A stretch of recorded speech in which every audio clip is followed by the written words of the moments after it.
Hello everyone, welcome to new era. देखो, अभी तक हमने सारी चीज़ों को जो इससे पहले समझी थी वो थी आपके इम्पॉर्टेंट पॉइंट्स थे जो मैंने सब समझा दिए थे आपको। उसके पहले मैंने इंटरवल का आइडिया आपको अच्छा खासा दे ही दिया था। ठीक है, अब हम आज से बात करेंगे इम्पॉर्टेंट रूल्स की। जो इम्पॉर्टेंट रूल्स हैं ये आपको आने चाहिए। इन्हीं का यूज़ पूरे इनइक्वलिटी पे है। जो मैं अभी ये 13 रूल्स कराऊंगा, 5 रूल्स इस लेक्चर में होंगे और बचे 6, 7, 8 रूल तुम्हारे नेक्स्ट लेक्चर में होंगे। ठीक है, तो जो मैं अभी ये रूल्स कराऊंगा यही रूल्स का यूज़ हर जगह इनइक्वलिटी में जितने भी क्वेश्चन आगे चल के हम करेंगे, नंबर ऑफ क्वेश्चंस की सीरीज होगी, उसमें जो हम करेंगे तो आपको मालूम चलेगा कि केवल मात्र यही रूल का ही यूज़ हो रहा है और जो आपका आइडिया ऑफ इंटरवल है। तो इसीलिए जो एक आध दो लेक्चर शुरुआत के इनको पढ़ना बहुत अच्छे से आप के लिए ज़रूरी है, तभी आपको आगे चल के क्वेश्चनों में ज़्यादा दिक्कत का सामना नहीं करना पड़ेगा। ठीक है, तो चलो पहला इसका जो रूल है वो क्या कहता है, if the same number is added or subtracted on both side then there is no change in sign of inequality. मतलब कि इसको मैं तुमको एग्जांपल से समझाता हूं, एग्जांपल से इसको समझाता हूं। ठीक है, इसको एग्जांपल से समझो। देखो, कहीं पे जैसे ऐसे दिया हुआ है 6 is greater then 4, 6 is greater then 4। अरे सब कोई जानते हैं कि 6 4 से बड़ा होता है ना।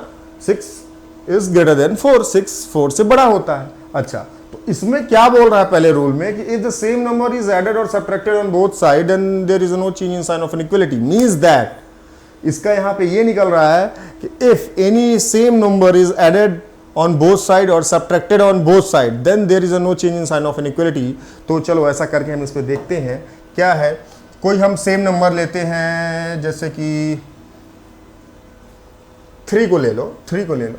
चलो, तो 3 को हम दोनों साइड ऐड और सब्ट्रैक्ट दोनों करके देखते हैं, फिर देखते हैं कि इनइक्वलिटी में चेंज आता है कि नहीं आता है। ठीक है, 6 + 3, ठीक, 4 + 3, तो ये 9 हुआ, ये 7 हुआ। अभी भी यहाँ पे 9 is greater then 7, means that अभी भी इनइक्वलिटी वही होल्ड किए हुए है, इनइक्वलिटी वही होल्ड किए हुए है। तो ये समझने वाली बात है कि अगर कोई भी सेम नंबर हम ऐड करते हैं तो there is no change in sign of inequality. अब हम बात करते हैं अगर सब्ट्रैक्शन की, तो अगर हम सेम नंबर को यहाँ पे माइनस करते हैं, मतलब सब्ट्रैक्ट करते हैं, तो -3 चलो कर देते हैं दोनों साइड। ठीक है, दोनों साइड 4 - 3, तो अभी भी देखो 6 - 3 इज 3 एंड 4 - 3 इज 1। अभी भी देखो 3 जो है 1 से बड़ा है, अभी भी साइन ऑफ इनइक्वलिटी वही होल्ड किए हुए है। मीन्स दैट कि if the same number is subtracted on both side then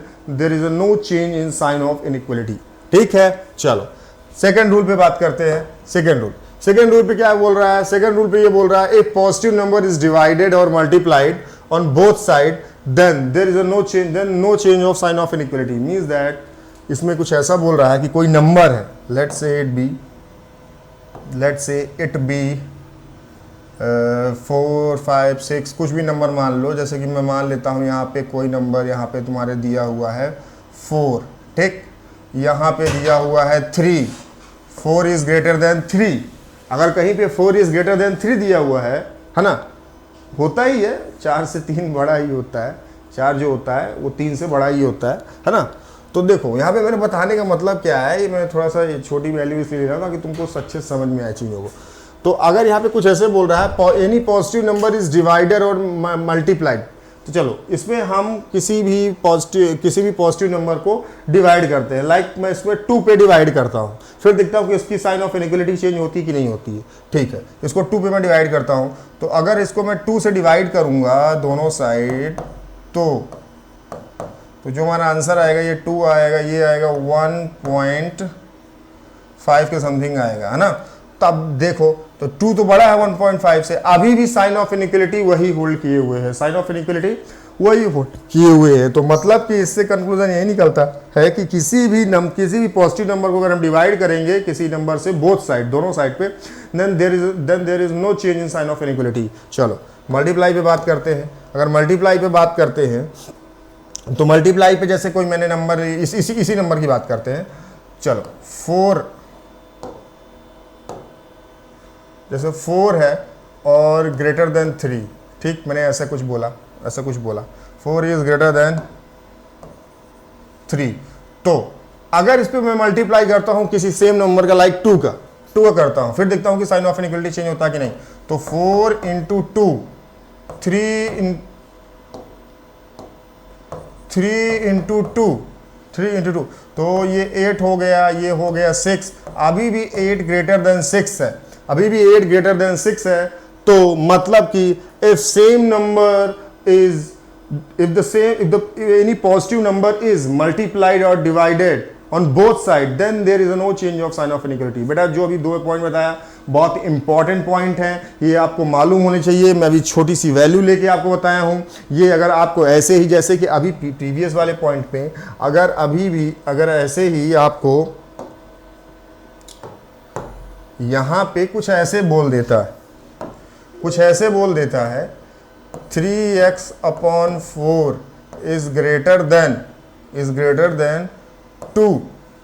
then 2, तो यहां पे अब देखो, यहां पे समझने वाली बात है कि 3x upon 4 is greater then 2 means that कि अगर यहां पे क्वेश्चन में ऐसे सॉल्व करना होगा आपको, तो फिर वहां पे आप इसको ऐसे भी कुछ परफॉर्म कर सकते हैं। मतलब इसकी जैसे कि आपको वैल्यू आपको थोड़ा सा इधर उधर करनी है, इधर 0 लाना है ना, तो इधर जैसे 0 लाना है आपको, तो आप क्या करेंगे, इसको सिंपली से सॉल्व करने के लिए आप यहाँ पे 3x अपॉन 4 माइनस 2, माइनस दोनों साइड को -2 कर देंगे, 2 -2, तो इधर जो है आपका 0 आ जाएगा, इधर 0 आ जाएगा, और ये 3x upon 4 minus 2 is greater then 0, ये चीज आ जाएगी। तो यहाँ पे साइन ऑफ इनइक्वालिटी चेंज नहीं होगी, क्योंकि सेम नंबर का आपने सब्ट्रैक्शन बोथ साइड किया है, सेम नंबर का सब्ट्रैक्शन आपने बोथ साइड किया हुआ है। तो आपको यहां से क्लियर होना चाहिए कि मैं एडिशन रूल, जो ये एडिशन और सब्ट्रैक्शन, डिवीजन और मल्टीप्लिकेशन कैसे करना है, मैं क्यों ऐसा बता रहा हूं, ठीक है, ये चीज आपको क्लियर होनी चाहिए। ठीक है, चलो हम सेकंड पॉइंट पे थे, सेकंड पॉइंट पे हो गया था ना डिवाइड मल्टीप्लाई। चलो थर्ड पॉइंट क्या कह रहा है, if negative number is multiplied or divided on both side, then there is change in sign of inequality, then the sign of inequality changes, है ना, then the sign of inequality changes। मतलब कि कैसे मैं बोल रहा हूं, देखो कोई नंबर दिया हुआ है यहां पे तुमको, जैसे कि मान लो ये है तुम्हारा 5, ऐसे मानो कि ये है 7 is greater then 5, 7 is greater then 5, 7 is greater then 5। यहां पे सबको जानते हैं कि 7 5 से बड़ा होता है। अब इस पे मैं कोई निगेटिव नंबर से मल्टीप्लाई करता हूं, पहले डिवाइड करता हूं, मल्टीप्लाई करता हूं पहले। तो जब मैं मल्टीप्लाई करता हूं, लाइक मैं -2 लेता हूं, ठीक है, तो -2 से दोनों साइड में मल्टीप्लाई करता हूं, फिर देखता हूं कि साइन ऑफ इनइक्वालिटी चेंज कर रही है कि नहीं कर रही।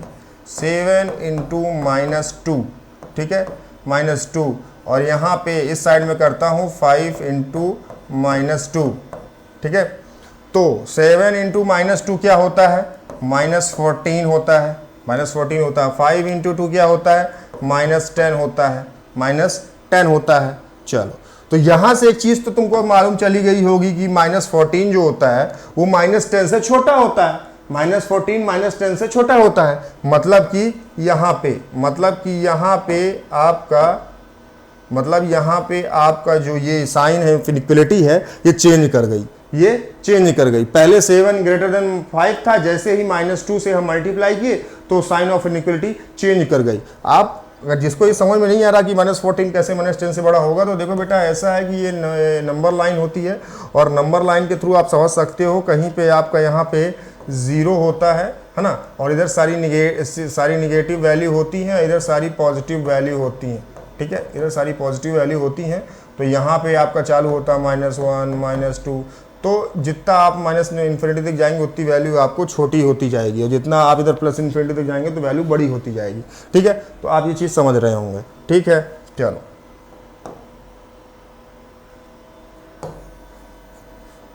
ठीक, चलो तो ये चीज़ आपको समझ में आ गई। चलो अब डिवाइड की बात करें, अब डिवीजन की बात करते हैं। अगर मैं इस पे जैसे 7, इसी वैल्यू को लेता हूँ, 7 इज ग्रेटर देन 5, इसी पे अगर मैं -2 का डिवीजन करता हूँ दोनों साइड पे,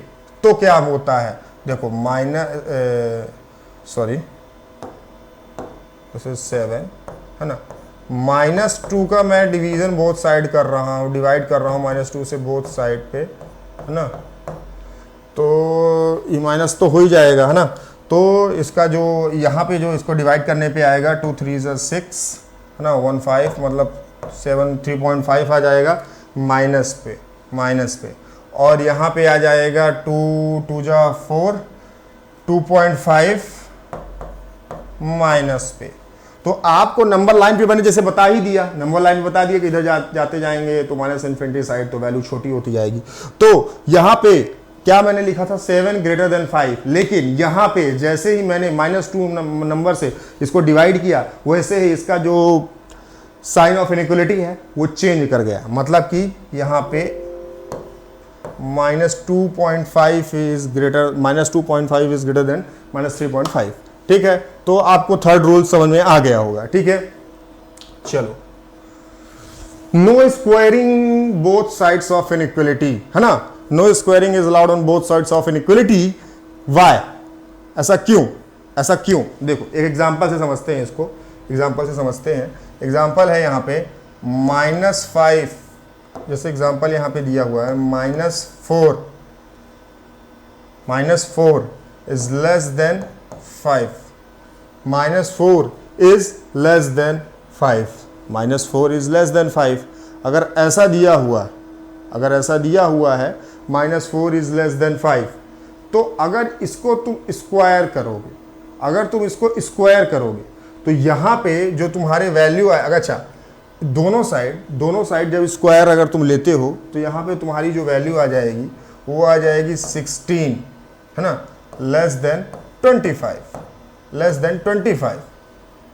16 लेस देन 25। अब पहले भी वैल्यू जो 5 थी -4 से बड़ी थी, अभी भी जो 25 है 16 से बड़ी है। लेकिन यहीं पे अगर वैल्यू तुमको कुछ ऐसे दे दे कि यहाँ पे बोल दे -3 is greater then -5, -3 is greater then -5। सब कोई जानते हैं -3 इज ग्रेटर देन -5, -3 यहाँ पे, -5 यहाँ पे है। सब कोई जानते हैं कि -3 बड़ा है -5 से। लेकिन अगर इस पर हम स्क्वायरिंग परफॉर्म कर दें, स्क्वायरिंग परफॉर्म करने के बाद जो हमको वैल्यू मिलेगी वो 9 हो जाएगी। यहाँ पे इसको जब स्क्वायरिंग करेंगे तो इसकी वैल्यू हो जाएगी 3 स्क्वायर, -3 का स्क्वायर जब करेंगे तो 9 हो जाएगा। और -5 को जब स्क्वायर करेंगे तो इसकी वैल्यू हो जाएगी 25। जब 25 वैल्यू आ जाएगी तो इसका जो साइन ऑफ इनइक्वालिटी है चेंज कर जाएगा, क्योंकि 9 तो 25 से ग्रेटर नहीं होता ना, 25 इज ग्रेटर देन 9 हो जाएगा, है ना।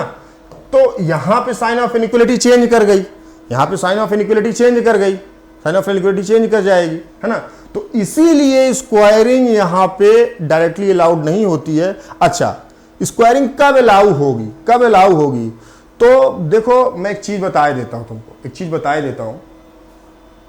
यहाँ पे समझना, इस चीज को समझना अच्छे से। जैसे कि दिया हुआ है 4 इज ग्रेटर देन 3, तो इसको जब इसमें स्क्वायरिंग परफॉर्म करोगे तो ये आ जाएगा कुछ तुम्हारा 16 ग्रेटर देन 9। पहले भी 4 ग्रेटर देन 3 था, अब भी जब इसको स्क्वायर किया तो 16 ग्रेटर देन 9 है। लेकिन अगर यहाँ पे ये दोनों निगेटिव वैल्यू होती और -3 इज ग्रेटर देन -4 होता, तब तो -3 ग्रेटर देन -4 होता, और स्क्वायरिंग करने के बाद इसका जो साइन ऑफ इनइक्वालिटी है ये चेंज हो जाता। लेकिन अगर दोनों साइड पॉजिटिव वैल्यू है तो अगर स्क्वायरिंग हम परफॉर्म कर रहे हैं तो कोई फर्क नहीं पड़ रहा, कोई sign of inequality remain same, कोई साइन ऑफ इनइक्वालिटी में फर्क नहीं पड़ रहा। तो यहां से मतलब ये निकला when we have to decide, है ना, कि कब इसको हमको स्क्वायरिंग करना है, कब नहीं करना है। So we have to decide when the squaring is allowed और नॉट, है ना। If there is a positive value on both side then you can say, है ना, कि आप इसको इनइक्वालिटी इसमें हम अलाउ करती है, मतलब ये साइन ऑफ इनइक्वालिटी यहाँ पे थोड़ा सा चेंज नहीं होगी, इसमें साइन ऑफ इनइक्वालिटी चेंज नहीं होगी, आप ऐसा कह सकते हैं। लेकिन if the negative value is given on both side then the squaring is not allowed, then squaring is not possible, है ना। If the positive value is given on both side then we can say कि then there is a no change in sign of inequality, है ना। तो आपको ये चीज़ को समझना है यहाँ पे अच्छे तरीके से कि साइन ऑफ इनइक्वालिटी कब चेंज कर रही है, कब चेंज नहीं कर रही है, तो कब स्क्वायरिंग लेंगे, कब स्क्वायर नहीं लेंगे। स्क्वायरिंग हम तभी नहीं लेंगे जब कभी निगेटिव साइन का इन्वॉल्वमेंट हो गया दोनों साइड, तो स्क्वायरिंग आप परफॉर्म नहीं करेंगे। और बेसिकली स्क्वायरिंग को परफॉर्म करने का यहाँ पे ये होता है मकसद कि जैसे कि अंडर रूट पे कोई वैल्यू लिखी हुई है ना, जैसे x minus 3 is greater then 3, ऐसी वाली इनइक्वालिटी सॉल्व करने के लिए हम स्क्वायरिंग को अलाउ करेंगे, क्योंकि अंडर रूट पे वैल्यू हमको पॉजिटिव मिलेगी। तो यहाँ पे आप चीज़ों को समझ चुके होंगे, है ना, कि कब आपको स्क्वायरिंग लेनी है। अगर दोनों साइड पॉजिटिव वैल्यू दी हुई है, अगर दोनों साइड पॉजिटिव वैल्यू दी हुई है, देन यू कैन स्क्वायर, है, then you can perform squaring. But if there is a negative value on both side, then the squaring is not allowed, squaring is not possible. ठीक है, तो आप squaring के बारे में ये आइडिया आप समझ गए होंगे कि स्क्वायरिंग कब नहीं करना है आपको। जब निगेटिव वैल्यू बेसिकली दी हुई है ना दोनों साइड, तब आप डायरेक्टली स्क्वायरिंग नहीं करेंगे, क्योंकि स्क्वायरिंग कर देंगे तो आपकी जो साइन ऑफ इनइक्वालिटी है वो चेंज कर जाएगी। अगर दोनों if there is a positive value on both side, there is positive value on both side, then you can perform squaring. But the negative value is given, then no squaring is allowed. ठीक है, चलो अच्छा, fifth point की बात करते हैं। Fifth point ये है कि no cross multiplication. No cross multiplication, देखो अगर कहीं पे कुछ ऐसे दिया होता था, अगर यहां पे a upon B equals to C upon D ऐसे दिया हुआ था, तो देखो ये इक्वेशन है, कोई इक्वेशन दी होती थी ऐसे, तो if it is equation then cross multiplication is allowed. Means that AD आप ऐसा लिख दे सकते थे इसको, AD इक्वल्स टू CB, है ना, ऐसे लिख लेते थे। ठीक है, आप इसको ऐसे लिख लेते थे। ठीक है, अगर इक्वेशन दी हुई है तब इसको आप ऐसा लिख सकते हैं, अगर इक्वेशन दी हुई थी कोई ऐसे।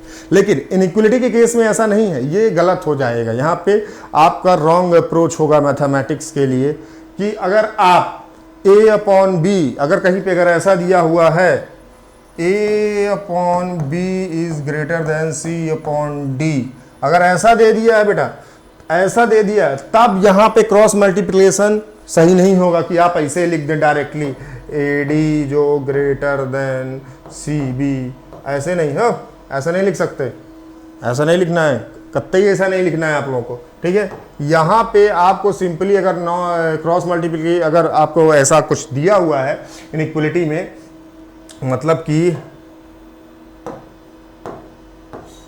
मैं इसको 1 मिनट हटा देता हूँ, है ना, ये समझाने के उससे था। ठीक है, ठीक है, हाँ देखो, if a upon B is greater than c upon D, अगर कहीं पे ऐसा दिया हुआ है तो आपको वहां पे क्रॉस मल्टीप्लिकेशन नहीं करना है। इसको परफॉर्म कैसे करोगे, इसको देखो आगे, मतलब बढ़ोगे कैसे सॉल्यूशन में। जो a अपॉन बी है c अपॉन डी के, a upon be greater than c upon D है, तो क्या है, एक साइड आपको जीरो लाना है, एक साइड जीरो लाना है। तो दोनों साइड क्या करते हैं, हम सेम नंबर से सब्ट्रैक्ट कर देते हैं, मतलब c अपॉन डी से इधर भी माइनस कर देते हैं, इधर भी माइनस कर देते हैं। तो सिंपली सा हमको ऐसा कुछ मिलेगा,